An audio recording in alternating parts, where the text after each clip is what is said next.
बोलो लड़ेंगे लड़ेंगे लड़ेंगे। तो LIC जो एक पैसे बनाने वाली कंपनी, उसको सरकार किसको बेच रही है? घाटे वाली इंश्योरेंस कंपनी को, यानी प्रॉफिट मेकिंग, पैसे कमाने वाली कंपनी को घाटे वाली कंपनी को बेचे जा रहा है। क्यों? क्योंकि हमको चलना चाहिए। अभी बिहार का चुनाव आ रहा है, भगवान जो बैठे हैं दिल्ली में वो बहुत सही कर रहे हैं। आप अगरबत्ती लगाइए, मैं भी लगाऊंगा। उनसे कहिए कि MSP की गारंटी का कानून दे। मैं कह रहा हूं पूरी जिंदगी है ना गले में बिल्ला लगा घूमूंगा मोदी जी का, कि हमारी पुश्तैनी जो व्यवसाय है खेती किसानी, इस देश में किसान खेती किसानी करेगा या हमारे बड़े बड़े नेताओं के परम मित्र अडानी और अंबानी खेती करेंगे। यह समय आ गया है कि आप इस बात को तय करें। भगवान कसम वो समय आ चुका है कि आज आप अपने ही नेताओं के मुंह पे काले कूदना शुरू करो, क्योंकि आज अगर आपने ये बात नहीं मानी, अभी नहीं तो दादा कभी नहीं। कोई कहता है मैं जन्मजात कांग्रेसी हूं, कोई कहता है मैं जन्मजात जनसंघी हूं। कोई भैया जन्मजात कुछ नहीं है। एक बार दमदारी से बोलो कि मैं जन्मजात किसान हूं, मेरा धर्म है खेती करके अपना पैसा कमाना, ईमानदारी से अपना पेट भरना।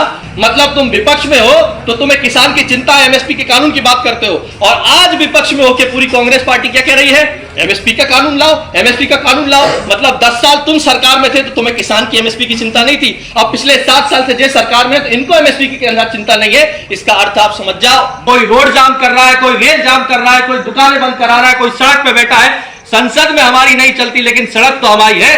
जो बैठा रहता है व्यापारी, वो हमको समर्थन मूल्य से नीचे खरीदता है, तुम उसका बाल बाका नहीं कर पाते। अरे किस मुंह से लोकतंत्र के सबसे बड़े मंदिर में ये कहते हो कि हम आपको MSP से ज्यादा उद्योगपति अडानी और अंबानी के मंदिर में दिलाएंगे? सारी बातें सबने कर ली है। बात करते हैं उन 3 कृषि अध्यादेश की। और जितने लोग यहाँ बैठे ऐसा मत समझना भैया केंद्र की बात चल रही तो लोकल की बात छूट गई।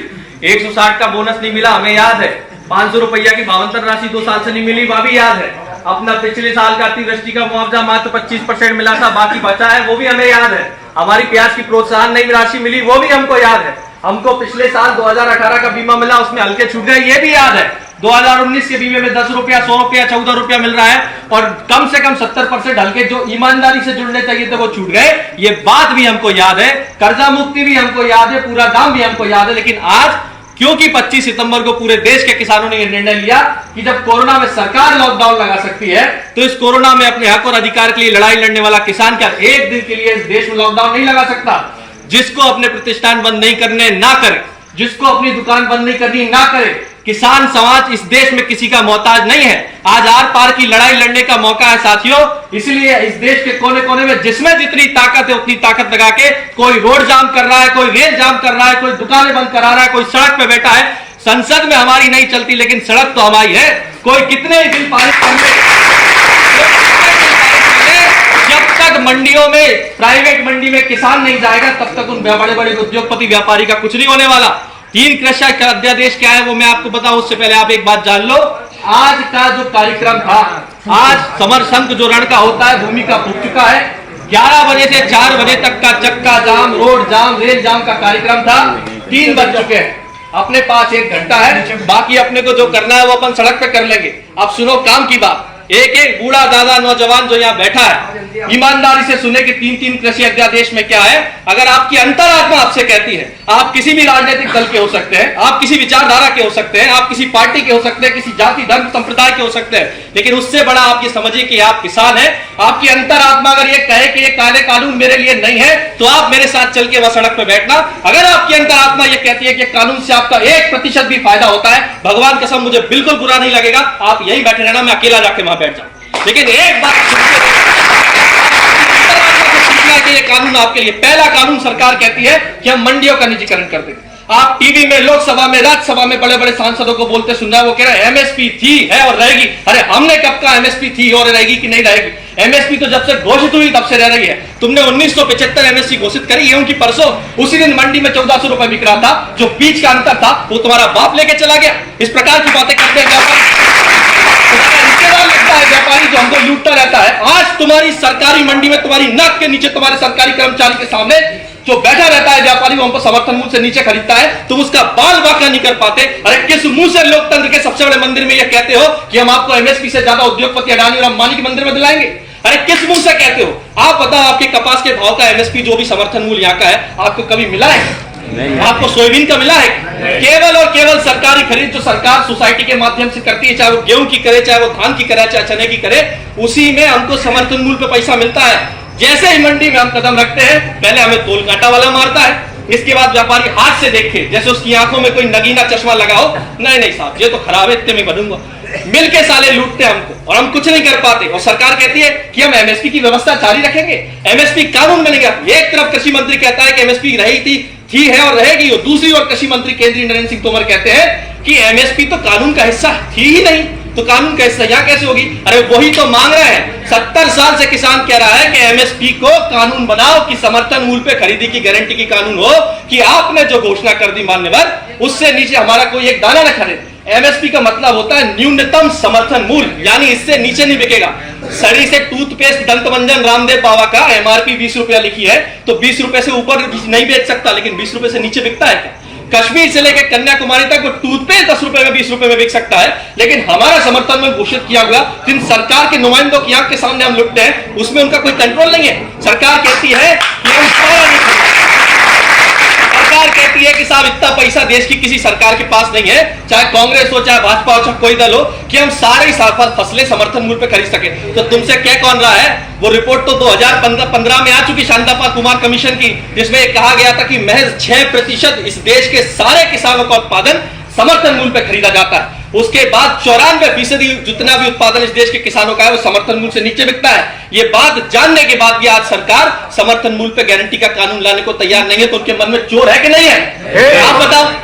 एमएसपी में आज जब मंडी में लुट रहे हैं, प्राइवेट मंडी के लिए क्या छूट दे रहे हैं? ये कहते हैं प्राइवेट मंडी अगर कोई उद्योगपति खोलेगा तो उसमें व्यापारी का टैक्स नहीं लगेगा। भैया व्यापारी व्यापार करने बैठा है, व्यापारी कोई शिष्टाचार निभाने या आपसे प्यार निभाने नहीं बैठा है। जब उसका सरकारी मंडी में टैक्स लगेगा, प्राइवेट में नहीं लगेगा, तो आप बताओ कहां जाएगा, प्राइवेट या सरकारी? प्राइवेट में जाएगा। जब प्राइवेट में जाएगा सरकारी मंडी वैसे ही बंद हो जाएगी, क्योंकि सरकारी मंडी के कर्मचारी की तनख्वाह भी जो टैक्स देता है ना व्यापारी, उसी से निकलती है। इसलिए मंडी के कर्मचारी सड़क पे हैं। अब इस पूरे उसमें एमएसपी की गारंटी सरकार दे नहीं रही है। और बात क्या कर रही है? एमएसपी तो आप छोड़िए, एमएसपी से ऊपर मिलेगा। अरे दादा एमएसपी तो दिला दो। दूसरा झूठ सरकार ने क्या बोला कि किसान आज तक गुलाम था, 1947 में देश आजाद हुआ और किसान अब आजाद हुआ। भाई साहब मेरे गुना जिले में मेरे खेत का सोयाबीन अच्छा भाव नहीं मिलता तो बगल में राजस्थान की छबड़ा मंडी में बिकता है। हमारे अशोकनगर डबरा का धान वाला अच्छी रेट नहीं मिलती तो कोटा मंडी में बेचने जाता है। आस पड़ोस के सारे राज्यों का धनिया कुमराज की गुना जिले की मंडी एशिया की सबसे बड़ी मंडी है, वहां बेचने आता है। हमारे निवार के प्रमोद भाई का अरबी आजादपुर मंडी दिल्ली में बिकती है। आप गुलाम थे हम, क्यों झूठ बोल रहे हो आप संसद में? आप कह ये रहे हो कि किसान के लिए है और फायदा किसके लिए? व्यापारी के लिए। क्यों? क्योंकि पहले तो प्राइवेट व्यापारी अपनी मंडी में बुला के किसान को दन से लूटेगा, और दूसरा कानून जो बना है कि जो एसेंशियल कमोडिटी यानी आवश्यक वस्तु अधिनियम 1955 में संशोधन कर दिया, संशोधन करके सरकार ने 2 लाइन लिख दी, अनाज दलहन तिलहन आवश्यक वस्तु नहीं रहेंगी। क्या कहती है सरकार? हमने ऐसा इसलिए किया कि फूड प्रोसेसिंग यानी जो कृषि पर आधारित उद्योग होते हैं, प्रोसेसिंग इंडस्ट्री, संतरे का जूस टमाटर का जूस लगाने वाले, उनको फायदा देना है। जब आपने श्रीमान ये कह दिया कि अनाज दलहन तिलहन आवश्यक वस्तु नहीं है, तो इस बात की क्या गारंटी है कि अब आप खरीदोगे? उदाहरण आपके सामने है। जिस समय से यह घोषणा हुई थी सरकार ने एक दाना मक्का का नहीं खरीदा, एक दाना ग्रीष्मकालीन मूंग का नहीं खरीदा। 7195 वाली मूंग जो है हमारी वो 5500 से लेके 4500 तक में बिकी है। ये घाटा किसने भोगा? किसान ने भोगा। सरकार ने नहीं खरीदा तो व्यापारी ने लूट मचा दी। अब सरकार कह रही नहीं साहब प्राइवेट मंडी खुलेगी तो आपको समर्थन मूल्य मिलेगा। आपको लगता है मिलेगा? आपको कहीं से कहीं तक लगता है? और जब आपने भंडारण की व्यवस्था खत्म कर दी कि कोई कितना ही भंडारण कर सकता है, तो दादा पहले तो अडानी अंबानी अपनी प्राइवेट मंडी में अपने लूटेंगे, इसके बाद बहुतायत में पूरा भंडारण कर देंगे। आप कहेंगे भाई अडानी अंबानी का नाम क्यों ले रहे हो?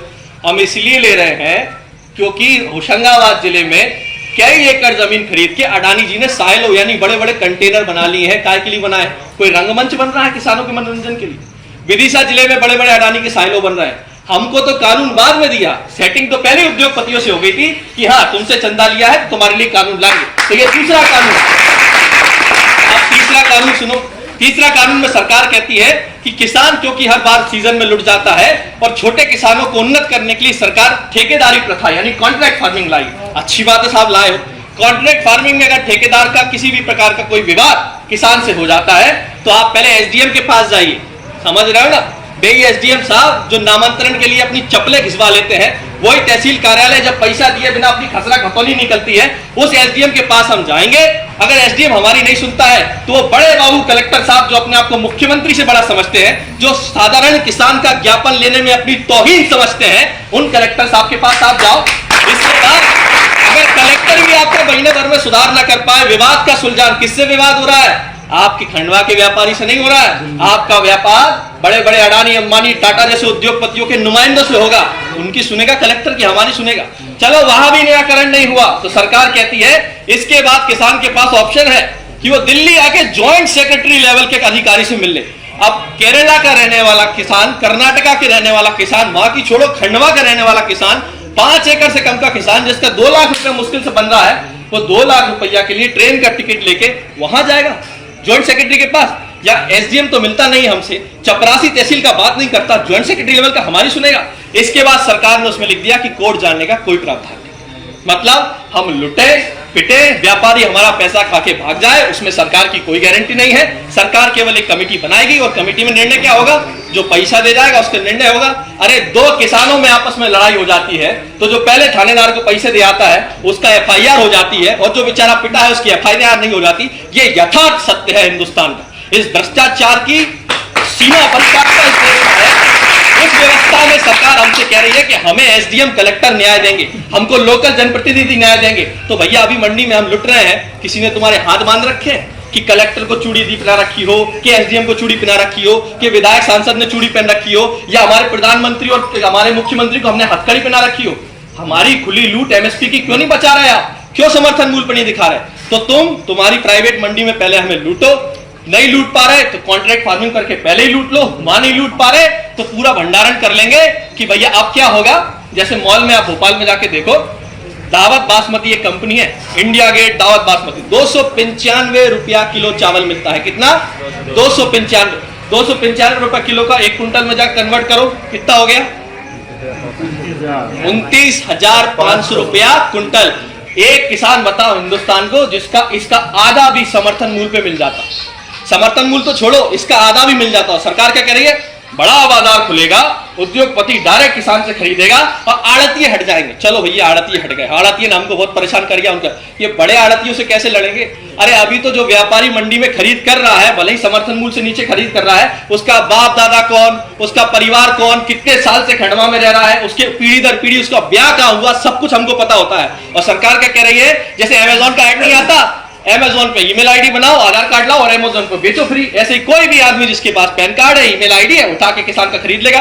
और बड़े बड़े उद्योगपति के जो चमचे हैं लोकसभा में, वो कह रहे हैं किसान ई ट्रेडिंग करे। 5 एकड़ का किसान जिसके पास मोबाइल में व्हाट्सएप नहीं है, वो ई ट्रेडिंग करे, यानी ऑनलाइन बेच दे। ऑनलाइन में एफएक्यू की आड़ में जो तुम मुट्ठी उठा के फेंक देते हो, क्या फोटो खींच के बता रहा तो मेरे गेहूं में इतनी नमी है, मेरे कपास में इतनी नमी है, या मेरे सोयाबीन में इतनी नमी है? मूर्ख बनाने का काम है। और मूर्ख कौन बना रहा है आपको? कोई दूसरा नहीं बना रहा है, आपके अपने सांसद विधायक जो सत्ताधारी दल के वो मूर्ख बना रहे हैं। और ऐसा नहीं है कि कोई दूसरा होता तो मूर्ख नहीं बनाता। यही काम सब्जी भाजी के साथ कांग्रेस पहले करके गई है। कांग्रेस ने खुले में खरीदी करने के लिए यही कानून लाके प्राइवेट मंडी ओपन करवाई का है कि सब्जी भाजी की। तो आपकी 3 रुपया की जो मिर्ची होती है, जो आपसे 3 रुपए में खरीदते हैं, प्राइवेट बाहर कितने में बिकता है? 40 में। तो सब्जी भाजी का आज तक समर्थन मूल्य तय हो नहीं पाया। सब्जी भाजी में बुरी तरह किसान पिटता है, उसका यूपीए यानी कांग्रेस की सरकार कुछ नहीं कर पाई। अब मोदी जी की सरकार कह रही है कि नहीं साहब, हम जो आपकी व्यवस्था है, जो समर्थन मूल्य की व्यवस्था है, उसमें हम आपको बहुत पैसा दिला देंगे। आपको इतनी बातों में कहीं भी ये दिखा कि सरकार ने गारंटी लिखी है? हम सरकार से कह रहे हैं कि आप बहुत ज्यादा किसान हितैषी। मान लिया कि नरेंद्र मोदी जी से ज्यादा अच्छा इंसान इस धरती पे पैदा नहीं हुआ, वो देवतुल्य पुरुष है, उनकी फोटो लगा के अगरबत्ती लगाओ, मान लिया सर, कल से ही लगा लेंगे। लेकिन आप एक लाइन लिख दो कि समर्थन मूल्य पे गारंटी का कानून, और आपको जान के हैरानी होगी, आपको जान के हैरानी होगी कि नरेंद्र मोदी जी जब गुजरात के प्रधानमंत्री मुख्यमंत्री थे और मनमोहन सिंह प्रधानमंत्री थे, तो एक कमेटी की जब वो चेयरमैन थे तो उन्होंने लिखित में 16 पन्ने की रिपोर्ट भेजी थी मनमोहन सिंह जी को, और उसमें लिखा था किसान बहुत लुटता है। अंग्रेजी का हिंदी अनुवाद है किसान बहुत लुटता है। मान्यवर आपसे निवेदन है कि ऐसा कोई कानून लाया जाए कि किसान की आय सुनिश्चित करते हुए एमएसपी पे खरीदी की गारंटी का कानून दिया जाए। मतलब तुम विपक्ष में हो तो तुम्हें किसान की चिंता है, एमएसपी के कानून की बात करते हो, और आज विपक्ष में होकर पूरी कांग्रेस पार्टी क्या कह रही है? एमएसपी का कानून लाओ, एमएसपी का कानून लाओ। मतलब 10 साल तुम सरकार में थे तो तुम्हें किसान की एमएसपी की चिंता नहीं थी, अब पिछले 7 साल से जे सरकार में, तो इनको एमएसपी की चिंता नहीं है। इसका अर्थ आप समझ जाओ कि विपक्ष में चिल्लाना आसान है, सबसे कठिन कार्य है राज धर्म निभाना, जो इनमें से एक भी नहीं निभाना चाहता। आपकी लूट के जरिए कांग्रेस ने भी खोले, वॉलमार्ट लाई थी कि नहीं लाई थी? तब कांग्रेस कहती थी कि इससे किसान का फायदा होगा, और बीजेपी के जेटली जी के, सुषमा स्वराज के वीडियो वायरल हो रहा है, वो कहती थी किसान इससे लुटेगा। आज उल्टा हो रहा है, आज बीजेपी ला रही है 3-3 कृषि अध्यादेश और कांग्रेस कह रही है इससे किसान लुटेगा। मतलब विपक्ष में आता ही हाय मेरा किसान, और सत्ता में आते तू कौन मैं कौन कैसा किसान। आज ये हालत हमारी है, और ये हालत के जिम्मेदार कोई और नहीं है, ये हालत के जिम्मेदार हम हैं, क्योंकि हमने इन राजनीतिक पार्टियों को अपना भगवान मान लिया है। जो मैं हर बार यहाँ आके कहता हूं, कोई कहता है मैं जन्मजात कांग्रेसी हूं, कोई कहता है मैं जन्मजात जनसंघी हूं, कोई भैया जन्मजात कुछ नहीं है। एक बार दमदारी से बोलो कि मैं जन्मजात किसान हूं, मेरा धर्म है खेती करके अपना पैसा कमाना, ईमानदारी से अपना पेट भरना। ये जिस दिन आप मान लोगे उस दिन आपकी सारी समस्याओं का समाधान हो जाएगा। कोई भी नेता किसी भी दल का हो, उससे केवल एक बात करो कि 3 काले कानून वापस कराने में तूने क्या भूमिका निभाई। आपका सांसद भी लोकसभा में बैठता है, आपके मध्य प्रदेश से कई राज्यसभा के सांसद दिल्ली में बैठते हैं, किसी भी दल का, उससे पूछो वीडियो दिखा तूने क्या बोला किसान के कानून के ऊपर। और अगर नहीं बोला है, भगवान कसम वो समय आ चुका है कि आज आप अपने ही नेताओं के मुंह पे काले कूदना शुरू करो, क्योंकि आज अगर आपने ये बात नहीं मानी, अभी नहीं तो दादा कभी नहीं, आपके बाल सफेद हो गए तब भी आपको नेता लूटते थे, आज हमारे काले हैं हमारे भी सफेद हो जाएंगे तब भी ये नेता लूटते रहेंगे, क्योंकि आपने अपने शोषण का अधिकार उनको अपना वोट डाल के दिया है। एक वोट के साथ एक चोट करना सीखो। मैं हर बार बोलता हूं, आपका वोट अधिकार है, आप जिसे चाहे दो, कांग्रेस भाजपा या जिस पार्टी में देना हो देते रहो, लेकिन जिसको वोट देते हो उससे सवाल करने की हिम्मत तो जुटा सकते हो। बहुत सारे ऐसे मेरे साथी यहाँ होंगे जो भारतीय जनता पार्टी को वोट करते होंगे। मैं कहता हूं आपसे हाथ जोड़ के, जाइए आप अपने सांसद के पास और पूछिए कि सांसद जी जब ये काला कानून पास हो रहा था, जब किसानों के डेथ वारंट पे साइन हो रहा था, जब किसानों की आने वाली फसल रूपी नस्ल को बर्बाद करने के लिए कॉर्पोरेट नुमा गाजर घास का बीज बोया जा रहा था, तो आप संसद में क्या कर रहे थे? इतना तो पूछ सकते हो। बहुत अच्छी बात है, तो उसका फोटो लगा दो। ये तो पूछ सकते हो। आपके अपने विधायक और सांसदों से सवाल करना जिस दिन आप शुरू करोगे, तब जाके आपको कुछ बदलाव नजर आएगा।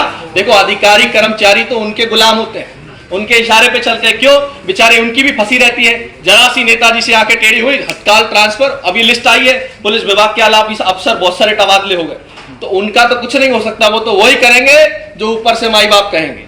आपको अपने हक अधिकार की लड़ाई ये समझ के लेनी पड़ेगी कि ये देश हमारा है, ये जमीन हमारी है, हम खेती करते हैं, और किसी भी कीमत पे किसी भी कॉर्पोरेट को हम हमारी खेती नहीं देंगे। आप एक बात बहुत स्पष्ट शब्दों में सुन लो, अभी तक आपकी जमीन सरकार को चाहिए होती थी कोई फैक्ट्री लगाने, तो सरकार क्या करती थी? उसका अधिग्रहण करती थी, मुआवजा देती थी, और उद्योगपति क्या करता था? उसको लेके बढ़िया लोन लेता था, कोई फैक्ट्री नहीं लगाता था, झूठा वादा की फैक्ट्री लगेगी तो आपके एक बच्चे को नौकरी देंगे। थर्मल पावर प्लांट में तो हो नहीं पाया, यही आपके पूरे गांव के बच्चों को मिल गई क्या नौकरी? उसमें दूसरों की छोड़ दो, ये तो सरकारी है। अब नया फंडा है, कॉर्पोरेट फार्मिंग के नाम पे अगर आपने किसी बड़े उद्योगपति से अनुबंध कर दिया 5 साल का, तो साहब आप अपने ही खेत में एक लेबर यानी मजदूर की भांति रह जाएंगे। वो 1/4, जैसे हमारे हालिया कहते हैं, आप क्या बोलते हैं उसको? बटाईदार। आप ही को बटाईदार बना के खेत जुतवाएगा, जमीन आपकी, आप ही नौकर बन के जोतो, क्योंकि आपने उसके साथ कॉन्ट्रैक्ट कर लिया, और सरकार उसको ये परमिशन देगी कि आपकी जमीन पे कृषि पे आधारित उद्योग लगाने के लिए जितना चाहे लोन वो सरकार से ले सकता है। तो अब बताओ, इस देश में आपको यह तय करना है कि हमारी पुश्तैनी जो व्यवसाय है खेती किसानी, इस देश में किसान खेती किसानी करेगा या हमारे बड़े बड़े नेताओं के परम मित्र अडानी और अंबानी खेती करेंगे। यह समय आ गया है कि आप इस बात को तय करें, ये आप तय करें। आपको लगता है कि भैया भगवान जो बैठे हैं दिल्ली में वो बहुत सही कर रहे हैं, आप अगरबत्ती लगाइए, मैं भी लगाऊंगा, उनसे कहिए कि एमएसपी की गारंटी का कानून दे। मैं कह रहा हूं पूरी जिंदगी है ना गले में बिल्ला लगा घूमूंगा मोदी जी का, मैं तो हर जगह बोलता हूं, और मेरे जितने साथी परिवार के सबको मोदी जी का मेडल पहना दूंगा। बस मोदी जी एमएसपी का गारंटी का कानून कर दे, भाई मुझे क्या चाहिए, मैं एक किसान हूं, मेरी खरीदी की गारंटी का कानून मोदी जी दे रहे, मेरे लिए भगवान है। हर आदमी की मुद्दे की राजनीति होती है, हमारा मुद्दा एमएसपी है, मोदी जी दे दें, लेकिन वो ऐसा नहीं करें। क्यों? क्योंकि उनने जो बड़ा बड़ा पैसा लिया है, जिसके लिए रेलवे बिक रही है, जिसके लिए आपका एचपीसीएल बिक गया, जिसके लिए आपका बीएसएनएल बिकने की कगार पे आ गया, ये जो खेल है, आप तकनीक में ऐसे समझ लो कि जब जियो आया तो सबने कहा था फ्री दो फ्री दो फ्री दो। अब जियो बहुत सारे पैसे लेता है, लेकिन आप रिचार्ज कराते क्यों? क्योंकि उसका मार्केट बन गया। और ये प्राइवेट कंपनियों के मार्केट में सबसे ज्यादा नुकसान किसका हुआ? वो बीएसएनएल की सरकारी कंपनी जिसके लिए हमारे पिताजी सुबह से लाइन में लगते थे कि मुझे एक सिम मिल जाए। याद है वो दिन जब बीएसएनएल की सिम लॉन्च हुई थी? सुबह से घर वाले लाइन में लगते थे पोस्ट ऑफिस की कि भैया फॉर्म मिल जाए और बीएसएनएल की सिम मिल जाए। आज उस बीएसएनएल की सिम का कोई ठिकाना नहीं, पीके पीके फिर रही है। यही हाल सरकारी मंडी का होगा, यही हाल हमारी खरीदी व्यवस्था का होगा। जब रेलवे बिकी थी तो मोदी जी ने क्या कहा था? कोई माइकालाल रेलवे नहीं बिकेगा, ये लोग झूठ बोलते हैं। बिक गई। भोपाल का हमारा अभिगम रेलवे प्राइवेट हो गया। और अब सरकार क्या कर रही है? सरकार एलआईसी का नाम सुना है? जीवन बीमा, जीने के साथ भी मरने के बाद भी। वो सरकारी ऐसा सबसे ज्यादा पैसा बनाने वाला सरकारी इंश्योरेंस कंपनी है, लेकिन उससे कभी किसान का क्रॉप इंश्योरेंस नहीं कराएंगे। सबसे ज्यादा पैसे बनाने वाली कंपनी किससे कराएंगे? प्राइवेट आदमी। पहले किसान की फसल बीमा कंपनी सरकारी होती थी, अब वो भी प्राइवेट हो गई। एचडीएफसी अर्गो से आपका होता है बीमा। तो एलआईसी जो एक पैसे बनाने वाली कंपनी, उसको सरकार किसको बेच रही है? घाटे वाली इंश्योरेंस कंपनी को। यानी प्रॉफिट मेकिंग, पैसे कमाने वाली कंपनी को घाटे वाली कंपनी को बेचे जा रहा है। क्यों? क्योंकि हमको चंदा चाहिए। अभी बिहार के चुनाव आ रहे हैं, आप समझो बात। ये खेल अगर आप नहीं समझोगे तो आपको लगेगा अरे भैया तो ऐसी बातें कर रहे हैं। आप मत समझो, मैंने कहा आप बिल्कुल मत समझो। रात को सोगे अंतरात्मा कचोटेगी आपकी कि भैया बात तो सही कह रहा। तो अब वो मैंने वोट दे रहा भाजपा में, तो क्या करें, आप कुछ नहीं करेंगे, ये वाली बात। इसलिए आप इस बात को समझे। रहा सवाल फसल बीमा का, फसल बीमा एक बहुत बड़ी लूट है। मैं हमेशा बोलता हूं, कल भी मैंने उनके एक बड़े अधिकारी को और नेताजी को कहा था कि साहब 1700 करोड़ रुपया राज्य सरकार ने जमा किया 2018 में। 1700 करोड़ रुपया केंद्र सरकार ने जमा किया अपना अंश पूंजी। 532 करोड़ रुपया किसानों से जमा हुआ। टोटल कितना हो गया? 42 करोड़ रुपया। 4200 करोड़ रुपया किसको दे दिया? बीमा कंपनी को।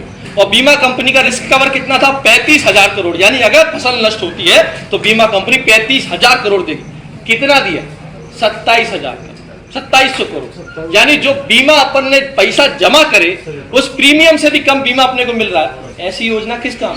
ऐसी योजना इस काम की है कि पहले तो अपना प्रीमियम जो राज्य सरकार है वो जानबूझ के लेट डिले जमा करती। क्यों? क्योंकि जितना लेट जमा करेगी उतनी बार्गेनिंग हो जाएगी, तू कितने पैसा दे रहा हो हमें, और उसी हिसाब से वो आपके बीमे के जो बड़े बड़े रकबे होते हैं ना उनमें गोला मारता जाता है। अब गोला मार दिया, पैसे तो ले लिए चुनाव में, अब चुनाव भी आ रहा है उपचुनाव। अब जब लगा कि किसान आंदोलन करेगा तो एक बार बोल दिया हाँ दोबारा सर्वे कराएंगे। कहां से कराओगे?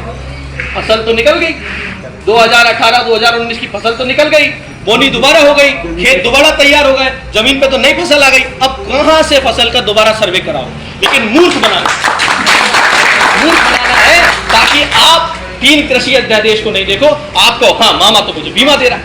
तो ये जो बार बार होती है, जैसे उस दिन पंजाब के किसान आंदोलन कर रहा, सरकार ने कहा एमएसपी की घोषणा, 2 महीने बाद घोषणा होती, वो पहले ही घोषणा कर दी। मैं कह रहा हूं 1975 रुपया गेहूं की एमएसपी बनाई, 1400 रुपया में आज भी मंडी में बिकता है। जब सरकार हमारी फसल की गारंटी नहीं ले रही तो ऐसे कानून हमारे कुछ काम के हैं तो बताओ दादा। एक आदमी हाथ उठा के बता दे कि ये कानून हमारे काम के हैं और वो मुझे बता दे भैया इसमें ये फायदा है। बताओ, किसी को लगता है कानून फायदे के? और किसको लगता है कानून घाटे के? वो हाथ उठा के बताओ। तो ऐसा है, आपकी अंतरात्मा कहती है कि कानून घाटे के हैं, तो वो रही सड़क और ये रहा मैं। आओ चलो मिलकर लड़ते हैं।